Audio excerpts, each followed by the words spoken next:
All of these pathways reflect the growing demand for qualified health coaches.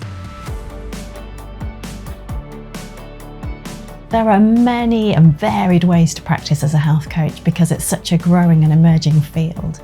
So many people will practice in different ways. So they may combine one-to-one, they may run groups, they may do workshops, they may do corporate work, they may do retreats. There are lots of different options depending on your preference.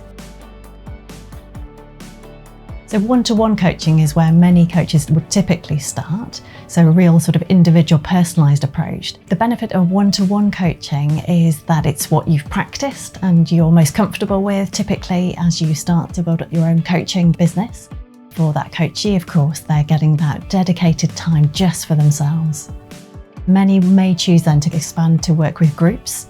So the power of groups is phenomenal because you've got that community element, you've got that greater impact per hour. Potentially it can be more lucrative to you as a coach as well. Often that makes it more price accessible for the participants too.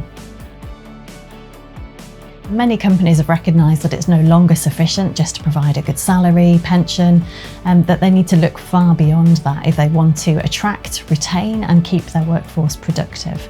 So this is where health coaching really comes into its own. So whether that's people going in, offering workshops, doing one-to-one coaching, doing group coaching in the workplace, we've really seen an uptake because it helps people with behaviour change, which is always the hardest bit.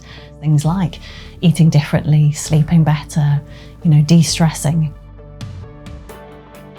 So many health coaches are big fans of retreats themselves, but also then want to go on to run them. Of course, you can do those in different ways. They can be short retreats, half days, days. They can be multi-day, they can be in exotic locations, or they can be in a village or a community hall. And often it's a really nice way to collaborate with others, whether that's with Pilates, yoga instructors, nutritional therapists, or other health specialists. The role of health coaching has been in the NHS for some time already. However, what we're starting to see is it moving into a group consultation model. So, for example, groups dedicated to diabetes, to weight loss and weight management.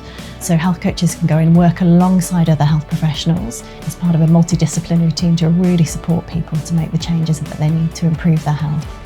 All of these pathways reflect the growing demand for qualified health coaches. Our robust and comprehensive training really enables our graduates to go out there to practice confidently in the areas that they feel most passionate about.